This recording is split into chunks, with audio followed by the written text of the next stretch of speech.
Hello दोस्तों, स्वागत है आपका अपने चैनल इन डेप्थ इनसाइट में। यहाँ हम यूपी पीजीटी 2010 के क्वेश्चन पेपर का एनालिसिस करेंगे, जिसमें अभी तक हमने part first, second and third को एक्सप्लेन कर लिया है। और इस पार्ट में हम क्वेश्चन 191 से लेके 125 तक को एक्सप्लेन करेंगे। अब हम क्वेश्चन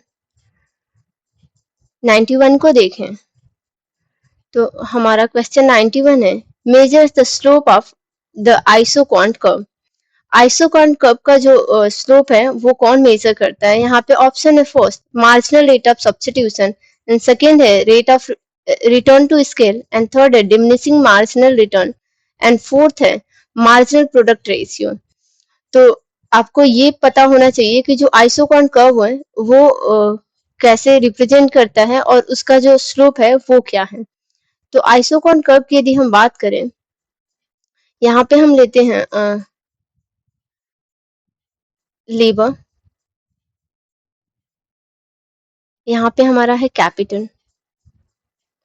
जो आइसोक्वांट कर्व जो होता है वो एक तरह से इंडिफरेंस कर्व के समान ही होता है, लेकिन इंडिफरेंस कर्व में हम क्या लेते हैं, टू गुड्स के कॉम्बिनेशन को लेते हैं और वो सेम लेवल ऑफ सेटिस्फेक्शन को देता है। और ऐसे ही आइसोक्वांट कर्व है, सेम लेवल ऑफ आउटपुट को प्रोवाइड करता है। आइसोक्वांट कर्व जो है same level of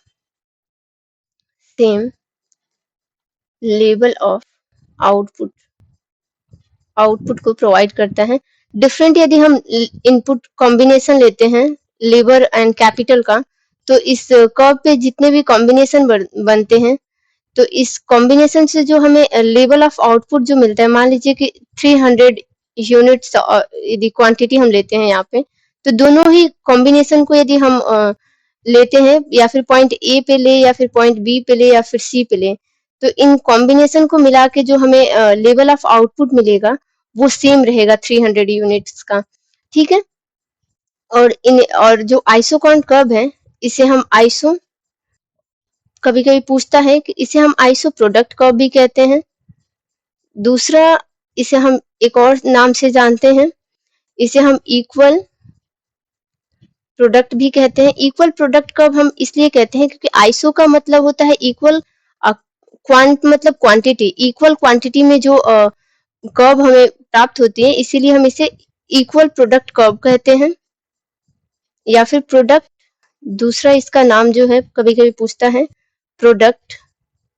production indifference curve, indifference curve कहते हैं। जो प्रोडक्शन इंडिफरेंस कर्व है या फिर आइसो क्वांट कर्व है, ये दिखाता है कि जो वन इनपुट ऑफ यदि कैपिटल को छोड़ के हम लेबर का लेते हैं, तो यहाँ पे क्या है, मार्जिनल रेट ऑफ सब्स्टिट्यूशन जो है ये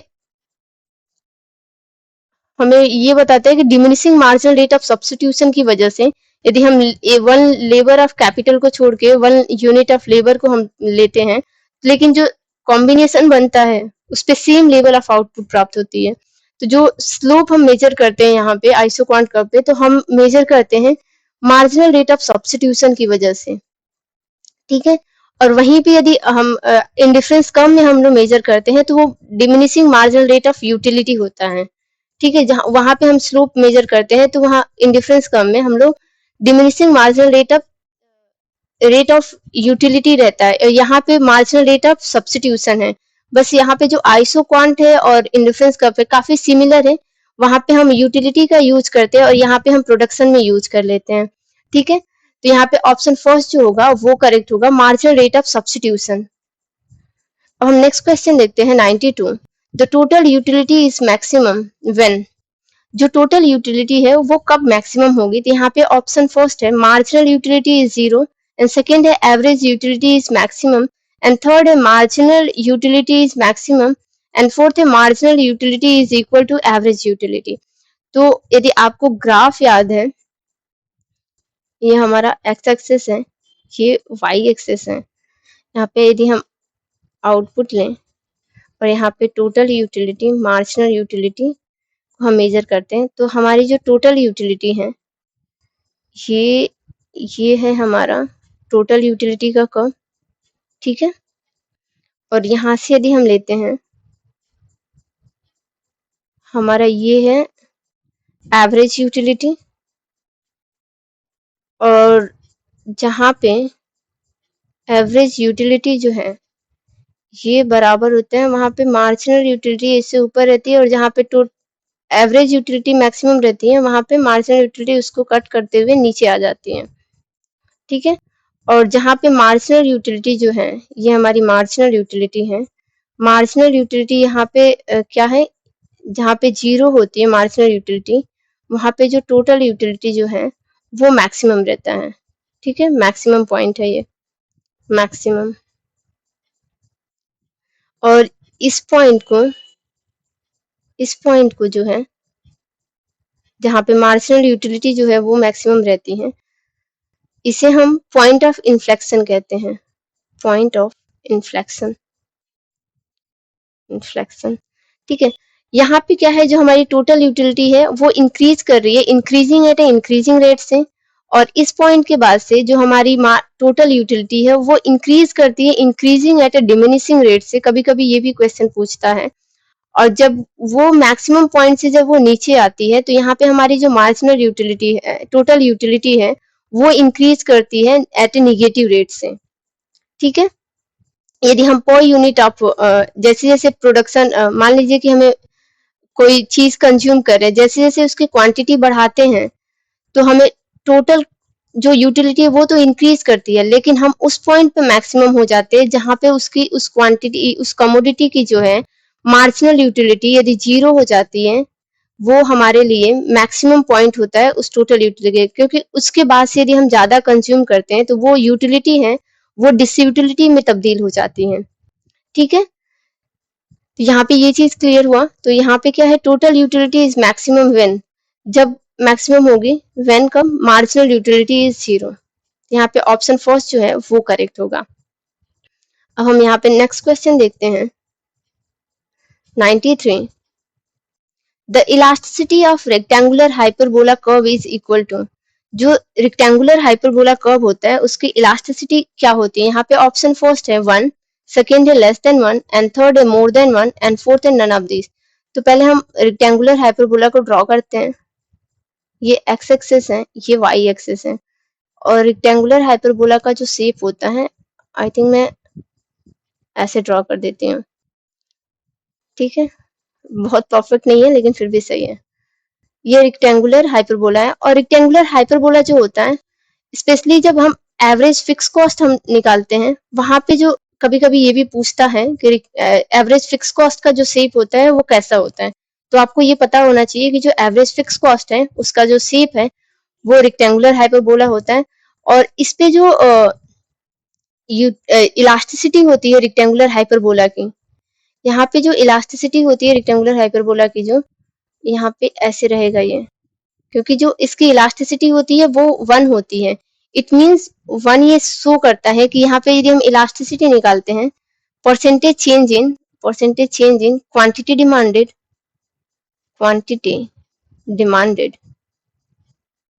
divided by percentage change in price.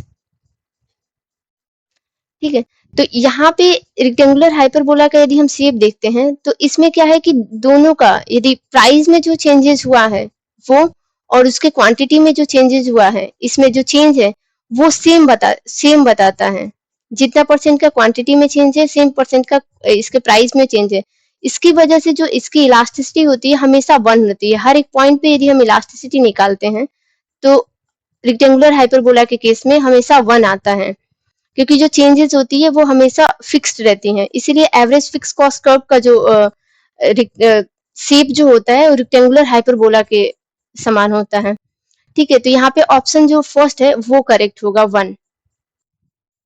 वहीं पे यदि हम एक चीज देखते हैं, स्ट्रेट लाइन डिमांड कर्व यदि हम जब भी देखते हैं, यहाँ पे स्ट्रेट लाइन डिमांड कर्व के हर एक पॉइंट पे जो इलास्टिसिटी होती है वो डिफरेंट होती है। आपको ये चीज क्लियर होना चाहिए। ठीक है, ये चीज मैंने बताया इसलिए कि रेक्टेंगुलर हाइपरबोला का जो केस होता है, हर एक पॉइंट पे जो इलास्टिसिटी होती है इसकी यूनिटी होती है या फिर यूनिटरी इलास्टिक होती है। अब नेक्स्ट क्वेश्चन है 94। The formula by which the marginal utility can be determined is, जो मार्जिनल यूटिलिटी का फार्मूला होता है, इसमें मार्जिनल यूटिलिटी का फार्मूला होता है total utility n minus total utility n minus one.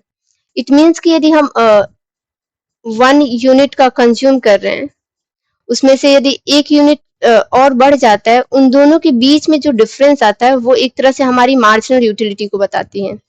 Marginal utility, मान लीजिए कि हम पहले 5 यूनिट ऑफ एप्पल्स को कंज्यूम कर रहे थे, लेकिन जैसे हमने 1 यूनिट ऑफ एप्पल या फिर 2 यूनिट ऑफ एप्पल को इंक्रीज किया, 5 से ये 8 हो गया यूनिट ऑफ एप्पल। यदि हम मार्जिनल यूटिलिटी निकालें, इस 3 यूनिट ऑफ एप्पल को हमने बढ़ाया है, तो वहां पे हम निकालेंगे 8 minus 5 is equal to 3 unit, जो है 3 यूनिट ऑफ यूटिलिटी हमें प्रोवाइड कर रही है।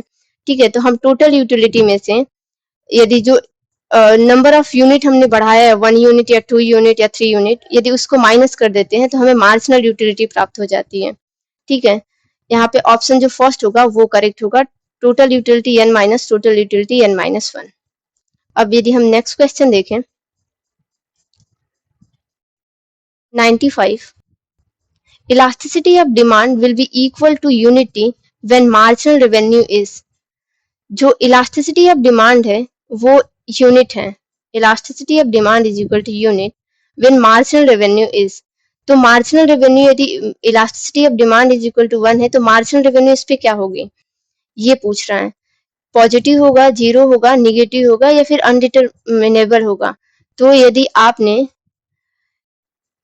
मार्जिनल यूटिलिटी या फिर टोटल एक्सपेंडिचर मेथड पढ़ा होगा और इलास्टिसिटी का संबंध पढ़ा होगा, तो आपको पता होगा कि जहां पे प्राइस के चेंज, यहाँ पे यदि हम प्राइस लेते हैं, प्राइस यहाँ पे हम टोटल एक्सपेंडिचर मेथड करते हैं या फिर टोटल रेवेन्यू मेथड भी कहते हैं इसे, या फिर टोटल आउटले मेथड कहते हैं। ठीक है, तो यहाँ पे हम यदि मेजर करते हैं टोटल एक्सपेंडिचर एक्सपेंडिचर या फिर टोटल रेवेन्यू, टोटल रेवेन्यू, इस केस में होता ये है कि यदि हमारी प्राइस की इंक्रीज होने से, ठीक है, प्राइस की इंक्रीज होने से उसके टोटल एक्सपेंडिचर या टोटल रेवेन्यू में कोई चेंजेस नहीं होती है, तो वहां पे जो इलास्टिसिटी होती है वो 1 होती है। ठीक है, इट मीन्स कि जो मार्जिनल रेवेन्यू है वहां पे 1 होगा, और यदि इलास्टिसिटी है लेस देन 1 है, इलास्टिसिटी यदि लेस देन 1 आती है, तो टोटल एक्सपेंडिचर या टोटल रेवेन्यू जो है वो होगा निगेटिव में। इफ यदि इलास्टिसिटी इज लेस देन 1, तो मार्जिनल रेवेन्यू जो होगा हमारा निगेटिव होगा, निगेटिव, क्योंकि हम वहां से टोटल रेवेन्यू से हम मार्जिनल रेवेन्यू निकाल सकते हैं, निगेटिव होगा। और यहीं पे यदि इलास्टिसिटी यदि ग्रेटर देन 1 है, elasticity of demand is equal to greater than 1, तो हमारी जो मार्जिनल रेवेन्यू होगी वो हमारी पॉजिटिव होगी।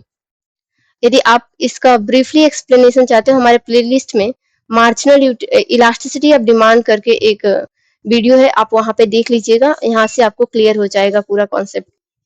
यहाँ पे मैं बस इस क्वेश्चन के लिए बता दे रही हूँ। तो यहाँ पे पूछ रहा है कि total elasticity of demand is equal to 1 है, तो मार्जिनल यूटिलिटी जो होगी वो भी हमारी 0 होगी। ठीक है, मार्जिनल यूटिलिटी जो होगी, क्योंकि जो चेंजेस आएगा इलास्टिसिटी ऑफ डिमांड की वजह से वो 0 होगा। और यदि लेस देन 1 है तो हमारी मार्जिनल यूटिलिटी जो होगी वो निगेटिव होगी। यदि इलास्टिसिटी ग्रेटर देन 1 है तो हमारी मार्जिनल यूटिलिटी जो होगी वो पॉजिटिव होगी। तो यहाँ पे ऑप्शन सेकेंड जो है वो करेक्ट होगा, 0। ठीक है, अब नेक्स्ट क्वेश्चन है 96, the largest nationalised commercial bank of India is. जो largest nationalised commercial bank of India है वो कौन है। तो सबसे पहले नेशनलाइज किया गया था इंपीरियल बैंक ऑफ इंडिया को, imperial imperial bank of India, India को 1 जुलाई 1955 में, और उसे नेशनलाइज करके स्टेट बैंक ऑफ इंडिया में बना दिया गया था। स्टेट बैंक ऑफ इंडिया की स्थापना की गई थी इसी दिन। और जो इसके लिए कमिटी जो बनी थी, वो कमिटी जो थी वो थी गोरवाला कमिटी, ठीक है, और इन्होंने सिफारिश की थी 1952 में, और बाद में 1955 में उसे बना दिया गया था स्टेट बैंक ऑफ इंडिया में, इंपीरियल बैंक ऑफ इंडिया को। तो आप ये याद रखिएगा, जो स्टेट बैंक ऑफ इंडिया का रिकमेंडेशन था गोरवाला कमेटी ने दिया था 1952 में, और बाद में इन्हीं के रिकमेंडेशन के according imperial bank of India को नेशनलाइज करके 1 जुलाई 1955 को स्टेट बैंक ऑफ इंडिया में तब्दील कर दिया गया था।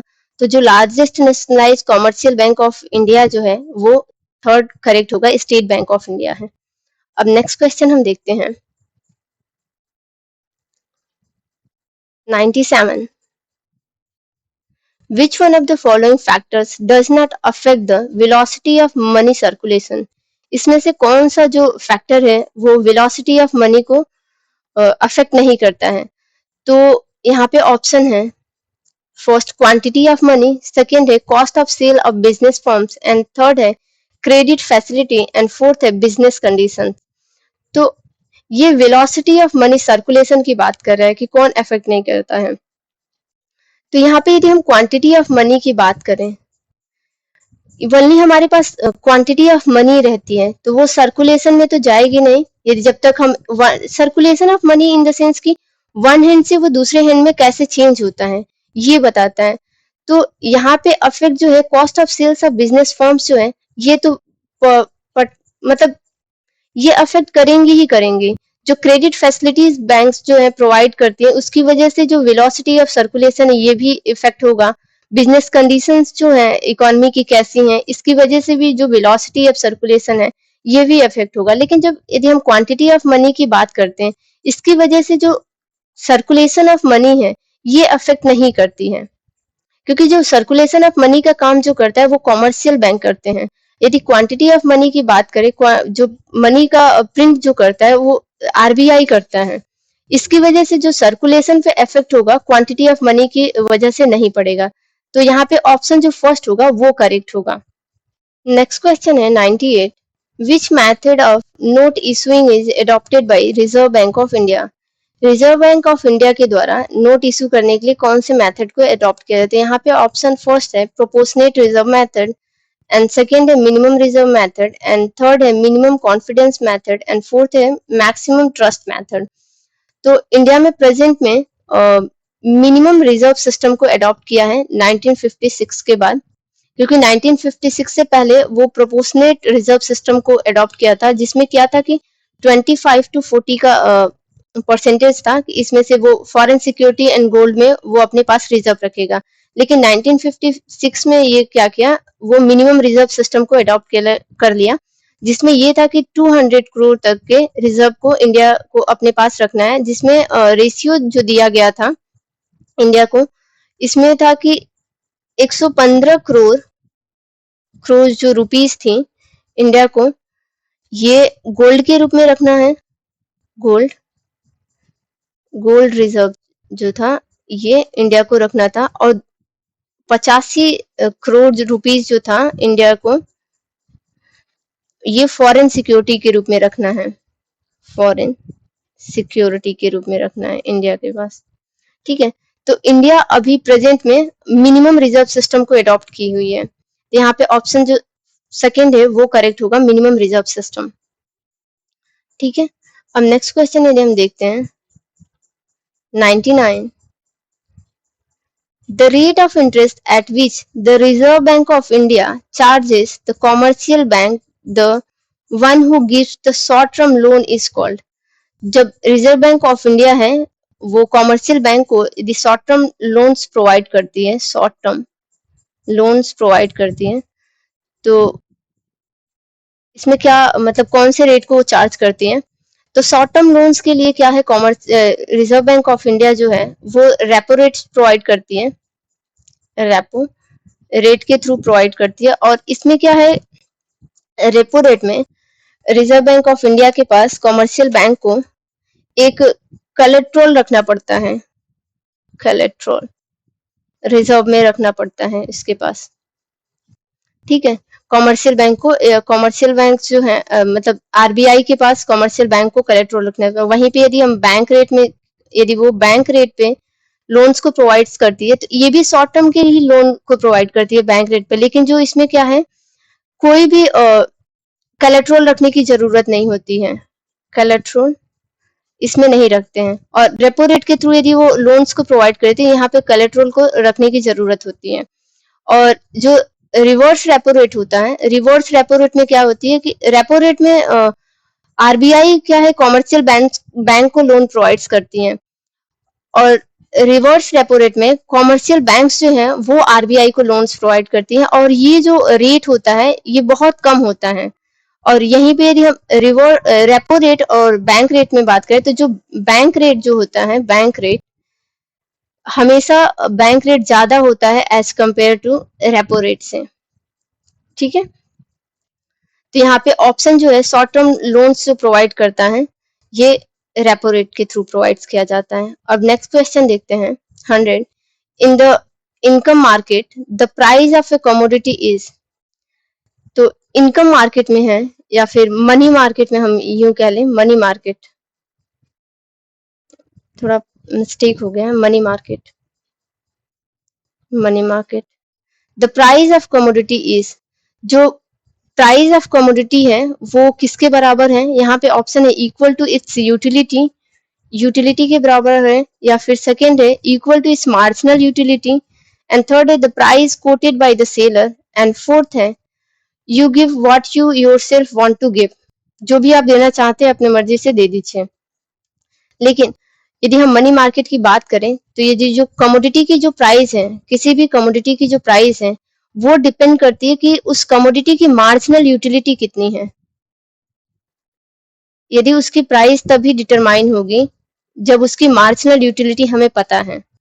ठीक है, तो मनी मार्केट में जो प्राइस है कमोडिटी की वो बराबर होती है उसकी मार्जिनल यूटिलिटी के बराबर। तो यहाँ पे ऑप्शन जो सेकंड होगा वो करेक्ट है।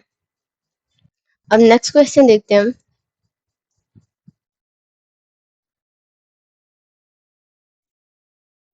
101। Reason for the difficult of agricultural taxation in India, जो इंडिया में एग्रीकल्चर टैक्सेशन है वो क्या रीजन है उसकी डिफिकल्टीज का। तो यहाँ पे ऑप्शन है first scattered nature of holding, and second है seasonality in production, and third है no taxes on agriculture anywhere in the world, and fourth है increasing overhead in the tax collection and least interest in a politically. तो agriculture taxation difficult India में इसलिए है क्योंकि जो agriculture से जितनी रेवेन्यू गवर्नमेंट को कलेक्ट होगा, जो रेवेन्यू कलेक्ट होगा उससे ज्यादा टैक्स कलेक्शन में जो वो यूज करेगा पॉलिसीज वगैरह, या फिर जो भी वो टूल्स यूज करेगा, जो उसकी टैक्स कलेक्शन में जो एक्सपेंडिचर जो होगा, एक्सपेंडिचर वो कहीं ना कहीं ज्यादा होता है एज कंपेरिजन टू उसके रेवेन्यू की। और दूसरा चीज ये होता है कि कोई भी पॉलिटिकल पार्टीज जो है, यदि गवर्नमेंट जो चला रही है वो नहीं चाहती है कि अपने वोट बैंक को बचाने के लिए वो नहीं चाहती है कि जो टैक्सेस हैं वो एग्रीकल्चर पे लगे, क्योंकि एग्रीकल्चर जो है इंडिया की सबसे ज्यादा क्या बोलते हैं एम्प्लॉयमेंट क्रिएट्स करती हैं, पीपल को एम्प्लॉयमेंट प्रोवाइड करती है, जिसकी वजह से यदि गवर्नमेंट क्या है एग्रीकल्चर टैक्सेस लगा देती है, यदि कोई भी पॉलिटिकल पार्टी है वो यदि पावर में है और एग्रीकल्चर टैक्सेस लगा देती है, तो उससे क्या होगा कि लोगों की जो सेंटीमेंट है वो हर्ट्स होंगे, जिसकी वजह से उन्हें नेक्स्ट टाइम यदि वोट के लिए वो जाते हैं तो वहां पे वो प्रॉब्लम क्रिएट्स कर देंगे। इसलिए वो बहुत कम इंटरेस्ट रखते हैं कि एग्रीकल्चर टैक्सेशन लगाया जाए, क्योंकि वहां से क्या है रेवेन्यू से ज्यादा वहां पे उनको एक्सपेंडिचर ही बियर कर देना पड़ेगा। ठीक है, इसकी वजह से कोई भी जो पार्ट मतलब इंडिया में जो एग्रीकल्चर टैक्सेशन है वो सक्सेसफुली कभी इंट्रोड्यूस ही नहीं हो पाई।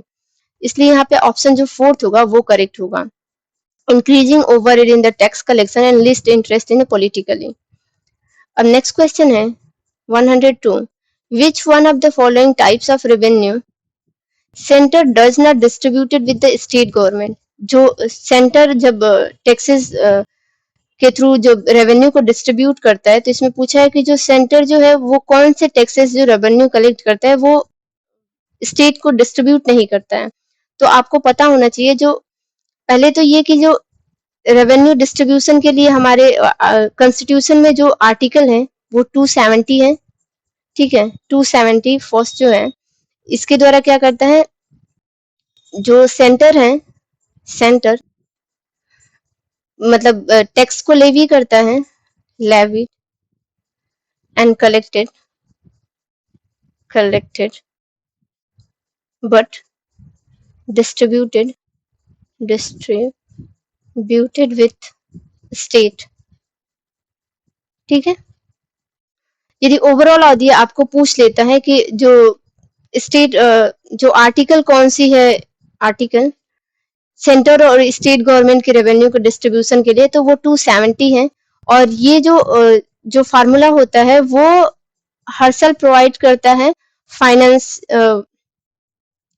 फाइनेंस कमीशन के द्वारा, फाइनेंस कमीशन कमीशन के द्वारा, जो हर 5 ईयर पे ये बनता है। और फाइनेंस कमीशन की बात जो है आर्टिकल 280 में की गई है, इंडियन कॉन्स्टिट्यूशन के आर्टिकल 280 में की गई है। और टैक्सेस के डिस्ट्रीब्यूशन की बात जो है 270 में की गई है, और फाइनेंस कमीशन की बात 280 में की गई। ये भी क्वेश्चन पूछता है एग्जाम में, तो आप याद रखिएगा।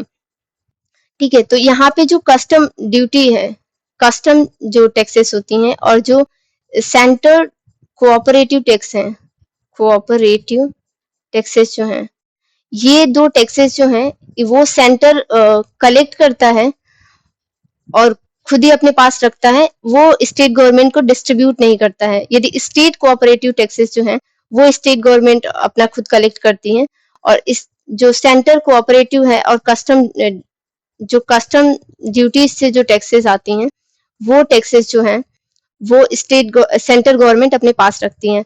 वहीं पे यदि सेंट्रल सेल्स टैक्स जो है और इनकम टैक्स है और एक्सरसाइज ड्यूटी जो है, ये गवर्नमेंट जो सेंटर है ये कलेक्ट करती है, और जो स्टेट है उसमें डिस्ट्रीब्यूट कर देती हैं, स्टेट में डिस्ट्रीब्यूट कर देती हैं, डिस्ट्रीब्यूटेड। ठीक है, तो यहाँ पे ऑप्शन 4 होगा, वो करेक्ट होगा। अब हम नेक्स्ट क्वेश्चन देखते हैं। नेक्स्ट है 103, the tax whose impact and incidence fall on only one person is called। जो इम्पैक्ट और इंसिडेंस है यदि एक पर्सन पे ही पड़ रहा है तो वो टैक्सेस कौन सी टैक्सेस हैं।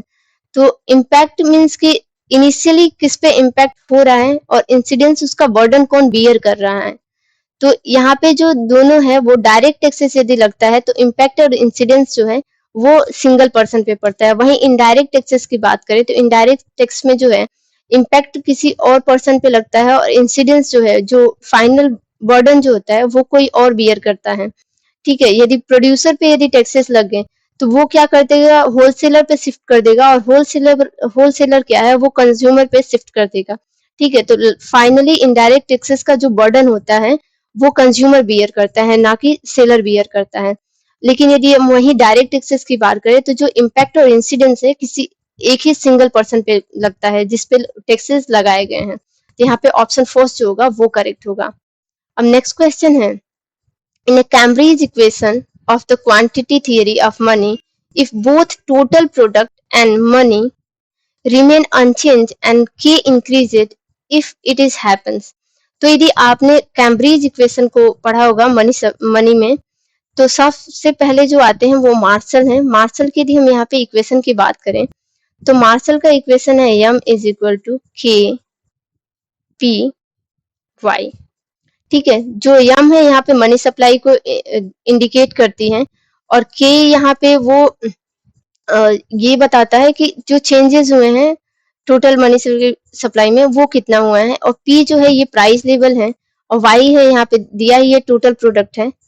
ठीक है, तो यहाँ पे यदि हम प्राइस निकालते हैं तो प्राइस यदि हम यहाँ से निकालेंगे तो हो जाएगा हमारा P is equal to M divided by K Y.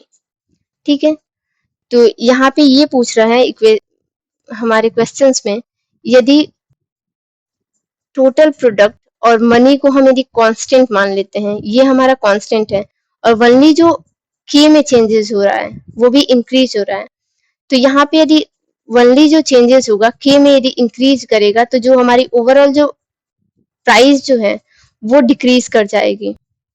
यदि किसी भी न्यूमरेटर और डिनोमिनेटर की बात करें तो डिनोमिनेटर की यदि वैल्यू जो है, यदि प्राइस को हम कांस्टेंट मान लेते हैं और यदि और इनकम यहाँ पे जो टोटल प्रोडक्ट वाइज जो दिया है ये भी हमारा कांस्टेंट है, यदि ओनली इसमें इंक्रीज हो रहा है, हमारा जो डिनोमिनेटर है यदि इंक्रीज हो रहा है तो ओवरऑल वैल्यू जो होगी उस विन की वो घट जाएगी। तो यहाँ पे प्राइस जो है ये कम हो जाएगा और जो के इंक्रीज होने पे, ठीक है। तो यहाँ पे क्या है, ऑप्शन फर्स्ट जो है the absolute price will be fall, तो एब्सोल्यूट प्राइस जो होगा उसका कम हो जाएगा। तो ऑप्शन फर्स्ट जो है वो करेक्ट होगा। अब हम नेक्स्ट क्वेश्चन देखते हैं 105। Tax evasion refers to, tax evasion या फिर टैक्स चोरी जो है वो क्या बताता है। तो यहाँ पे ऑप्शन फर्स्ट जो है trying to avoid paying the taxes through illegal means, यहाँ पे ऑप्शन फर्स्ट जो है वही करेक्ट होगा, ठीक है। अब नेक्स्ट क्वेश्चन हम देखते हैं 106 जो है if the elasticity of demand for export and import is equal to unity then by devaluation, यदि डिवैल्यूएशन के बाद से जो elasticity of export plus elasticity of import जो है इक्वल टू 1 है तो बैलेंस ऑफ पेमेंट जो होगा वो रिमेन अनअफेक्टेड रहेगा, रिमेन अनअफेक्टेड अनअफेक्टेड। और वहीं पे यदि export elasticity of export demand for export and plus elasticity of demand for import जो है यहाँ पे एम रहेगा यहाँ पे, ठीक है। यदि ये ग्रेटर देन 1 है तो ये जो होगा बीओपी जो होगा बीओपी फेवरेबल होगा, फेवरेबल। और यदि elasticity of demand for export plus elasticity of demand for import जो है ये लेस देन 1 होगा, ये unfavourable balance of BOP unfavourable होगा। और ये जो थियरी जो है अनफेवरेबल, ठीक है, या फिर एडवर्स कह लीजिए आप, एडवर्स। तो ये जो कॉन्सेप्ट जो था ये अलेक्जेंडर ने दिया था, ठीक है। बैलेंस ऑफ पेमेंट की जो थियरी है इंटरनेशनल इकोनॉमिक्स में आप ये पढ़ेंगे। तो यहाँ से यदि हम ये चीज देखें तो यहाँ पे ऑप्शन थर्ड जो होगा balance of payment will unaffected, option third जो होगा वो करेक्ट है। अब नेक्स्ट क्वेश्चन हम देखें 107। What is not true regarding STR, STR के में क्या सही नहीं है। तो एसडीआर का पहले तो हम फुल फॉर्म देखते हैं। तो एसडीआर का फुल फॉर्म होता है special special drawing right, SDR का फुल फॉर्म है स्पेशल ड्राइंग राइट। और जो एसडीआर इशू करता है वो आईएमएफ करता है, आईएमएफ। और एसडीआर का जो कॉन्सेप्ट था आईएमएफ ने 1970s में अडॉप्ट किया था, 1970s में। और यहाँ पे एक चीज और है कि जो आईएमएफ का एस्टेब्लिशमेंट डेट जो था वो 1945 था, ठीक है, एस्टेब्लिशमेंट। अब इस सब चीजों को याद रखिएगा। एसडीआर को आईएमएफ इंट्रोड्यूस किया था 1970s में। और एसडीआर एक तरह से ये यूनिट ऑफ अकाउंट होता है या फिर गोल, मतलब वो एक ड्राइंग राइट्स होते हैं, एक पेपर का ही ड्राइंग राइट्स होता है जिसमें क्या है कि जो ड्यू पेमेंट्स होती हैं आईएमएफ के मेंबर्स को वो उस पे इंटरेस्ट को प्रोवाइड करता है। तो यहाँ पे इजिली जो ट्रांसफरेबल जो है ट्रांसफर किए जाते हैं, ये ऑप्शन जो है एसडीआर के कॉन्सेप्ट में ये करेक्ट नहीं है। It is a unit of account होता है, it is called the paper gold, paper gold के रूप में उसे कहा जाता है। और paying the simple interest to the member country on its due dues matters, ठीक है। तो ऑप्शन थर्ड जो होगा वो करेक्ट हुआ, इट इज इजिली ट्रांसफर्ड, तो वो इजिली ट्रांसफर्ड नहीं होता है। अब नेक्स्ट क्वेश्चन है 108।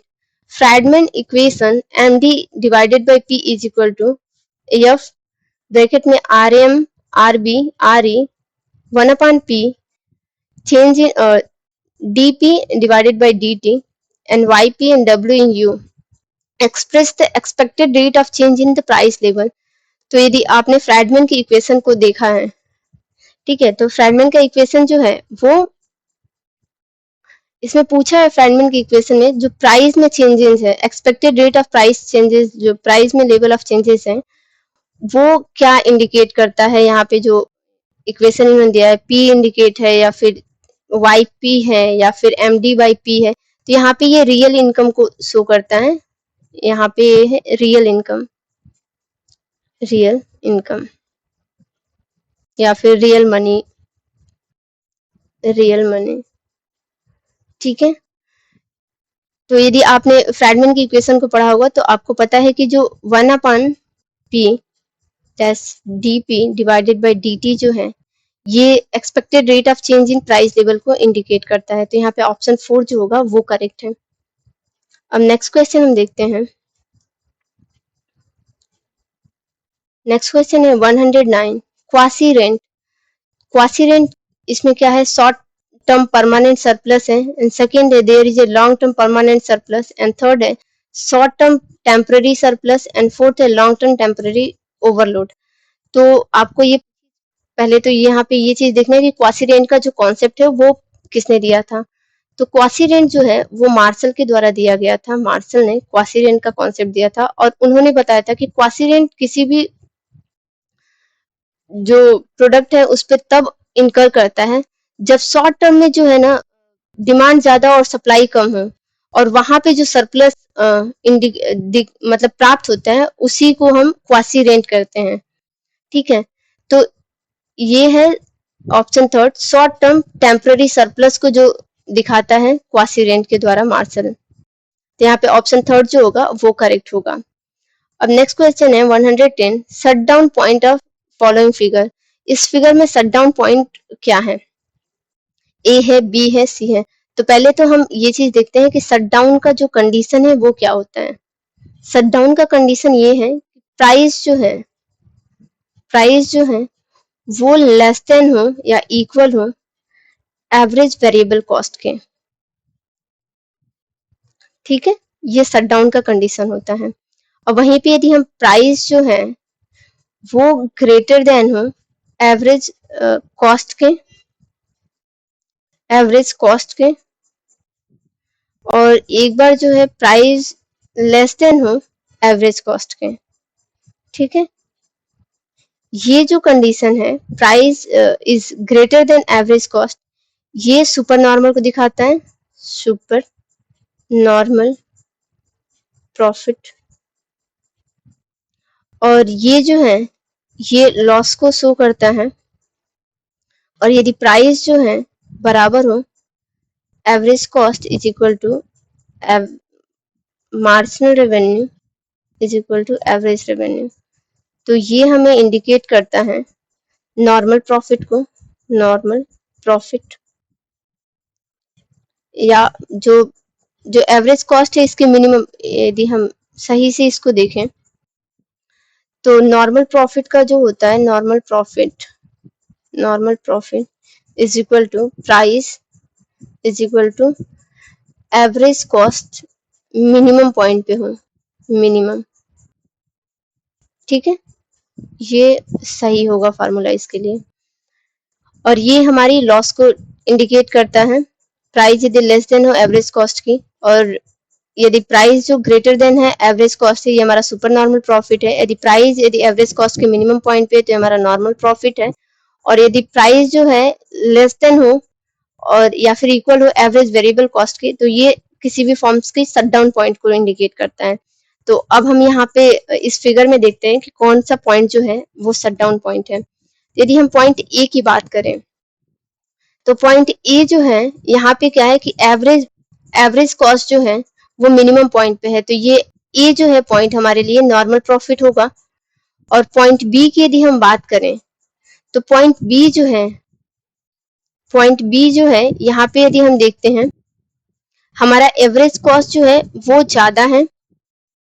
ठीक है, और जो प्राइस है वो कम है।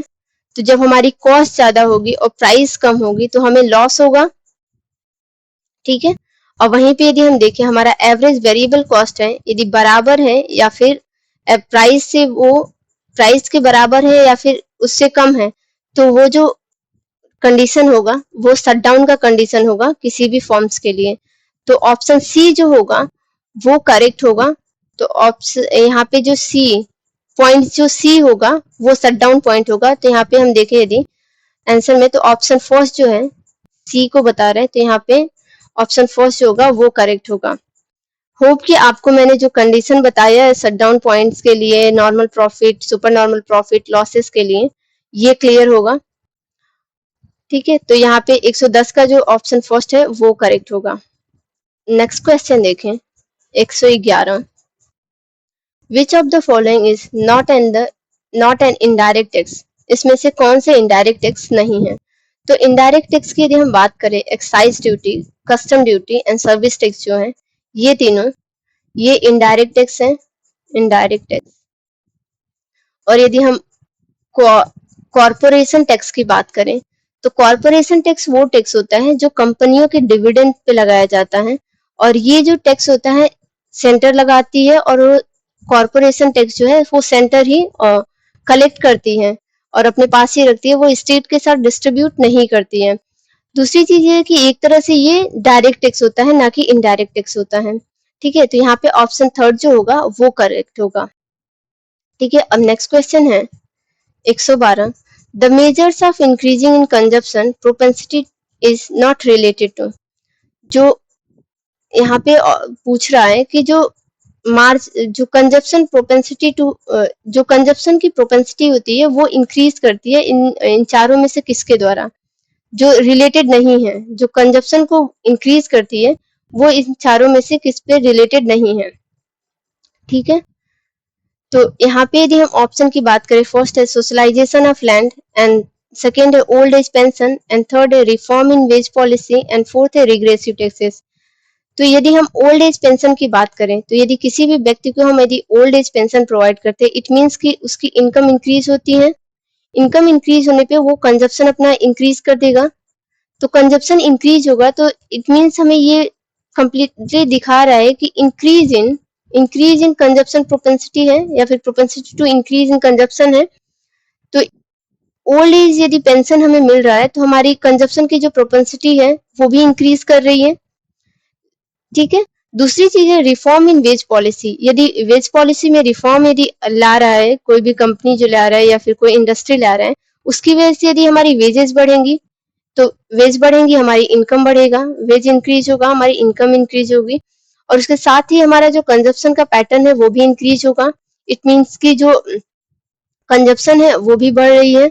और वहीं पे यदि रिग्रेसिव टैक्सेस की बात करें, तो रिग्रेसिव टैक्सेस वो टैक्सेस होती हैं कि जैसे हमारी इनकम इंक्रीज होती है, उसके करस्पॉन्डिंग जो रेट ऑफ टैक्स है वो डिक्रीज होती है। तो यदि रेट ऑफ टैक्स जो है, रेट ऑफ टैक्स यदि डिक्रीज कर रही है, इट मीन्स कि हमारे पास जो इनकम है वो अभी ज्यादा है कंजप्शन पे जो हम व्यय करेंगे, और यदि कंजप्शन पे व्यय करते हैं तो हमारी जो प्रोपेंसिटी टू कंज्यूम है वो इंक्रीज हो जाएंगी। तो ये तीनों के तीनों जो है, old age pension, reform in wage policy and regressive taxes जो है, ये हमारे कंजप्शन को अफेक्ट करते हैं, ये डिपेंड करते हैं कंजप्शन पे। लेकिन यहाँ पे सोशलाइजेशन ऑफ लैंड की यदि हम बात करते हैं, ये जो सोशलाइजेशन ऑफ लैंड है वो प्रोपेंसिटी टू कंज्यूम से रिलेटेड नहीं है। तो यहाँ पे हमारे पहले ही पूछा ही है, the measures of increase in consumption propensity is not related to.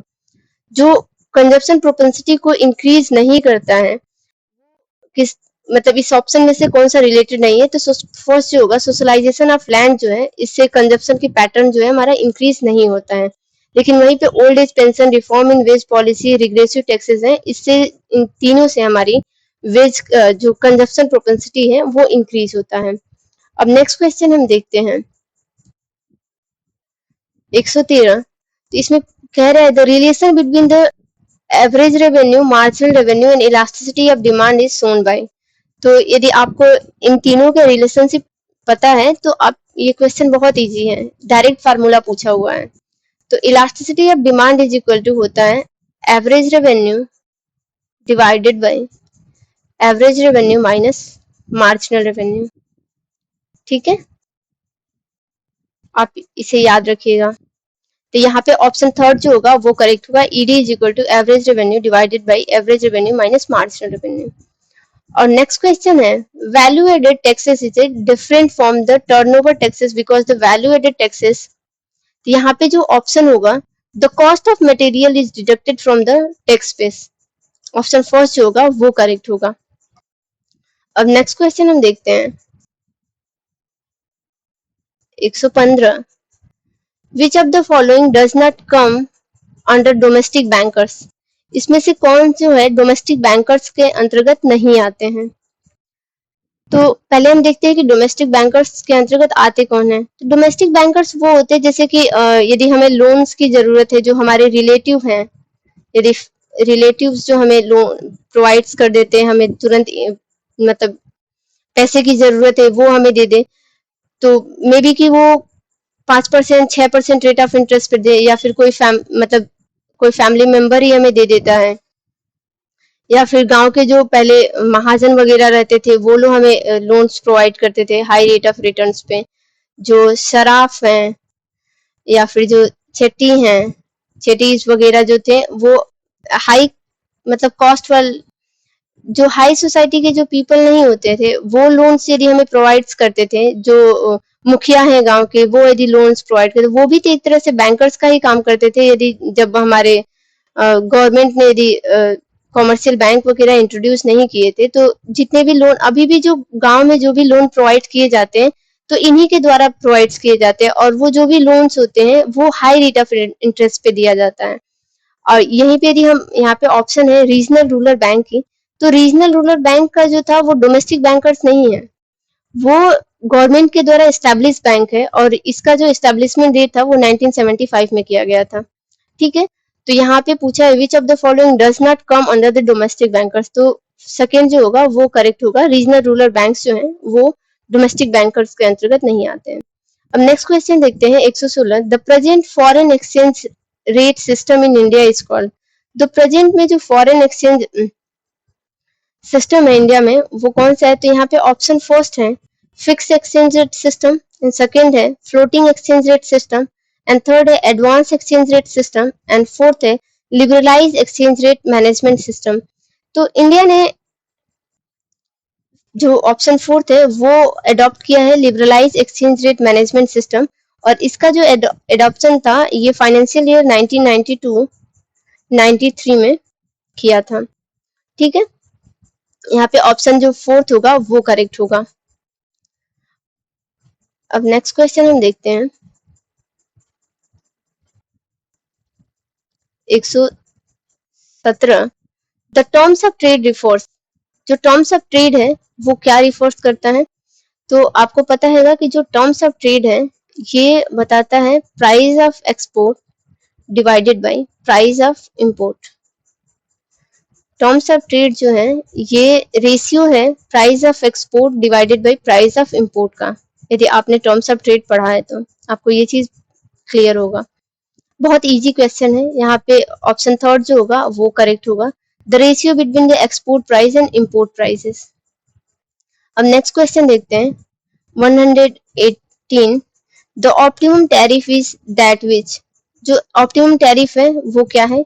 यहाँ पे ऑप्शन फर्स्ट है maximize the benefit from the fee, and second है minimize the loss from duty, and third है equalize the benefit from the duty and loss from the duty, and fourth है none of above। तो 118 की यदि हम बात करें तो यहाँ पे ऑप्शन फर्स्ट जो होगा वो करेक्ट होगा, maximise the benefit from the फी।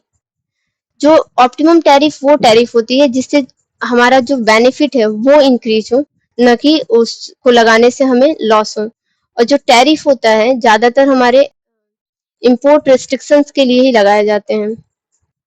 अब नेक्स्ट क्वेश्चन है 119। विच of the following is not a function of central bank. इसमें से सेंट्रल बैंक के कौन कौन से फंक्शन नहीं है, मतलब कौन से फंक्शन नहीं है। तो यहाँ पे पहले हम देखते हैं कि सेंट्रल बैंक के फंक्शन क्या है। नोट इशू करता है वो, नोट इशूज।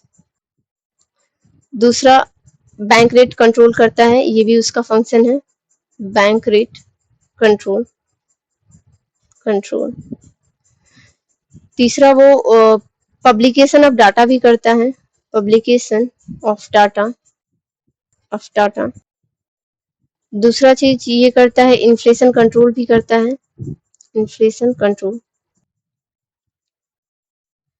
यदि हम क्रेडिट क्रिएशन की बात करें तो क्रेडिट क्रिएशन जो है वो कॉमर्शियल बैंक का कॉन्सेप्ट है, कॉमर्शियल बैंक के द्वारा किया जाता है। ठीक है, तो ये क्रेडिट क्रिएशन है, कॉमर्शियल बैंक का फंक्शन है, ना कि सेंट्रल बैंक का। तो 119 का जो ऑप्शन थर्ड होगा वो करेक्ट होगा। अब नेक्स्ट क्वेश्चन है 120, the demand elasticity of rectangular hyperbolic shape demand curve will be. तो अभी मैंने पीछे आपको बताया था कि जो रेक्टेंगुलर हाइपरबोला का जो शेप होता है वो ऐसा होता है, रेक्टेंगुलर हाइपरबोला डिमांड। ठीक है, तो यहाँ पे जो इलास्टिसिटी होती है वो हमेशा इक्वल टू यूनिटीज होती हैं, तो यहाँ पे ऑप्शन फर्स्ट जो होगा वो करेक्ट होगा।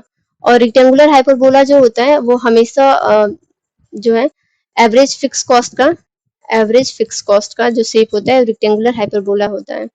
आप इस क्वेश्चन को देख लीजिएगा, बार बार यही क्वेश्चन पूछ रहा है, मे बी कि आगे क्वेश्चंस आ सकते हैं। यहाँ पे अब नेक्स्ट क्वेश्चन है 123, the author of money interest and prices.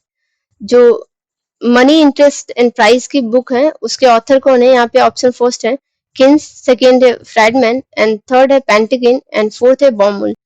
तो मनी इंटरेस्ट एंड प्राइस के जो ऑथर हैं वो पेंटिकिन है और इन्होंने अपनी बुक जो पब्लिश की थी 1956 में। अब नेक्स्ट क्वेश्चन है 124, the trade balance of a country which of the following export and import is related. Trade balance जो है किसी कंट्री का वो किसके एक्सपोर्ट एंड इंपोर्ट से रिलेटेड है? इसमें से ऑप्शन फर्स्ट है only on a invisible item and second है on a visible and invisible issues and third जो है only on a visible items and fourth है नन ऑफ एबव।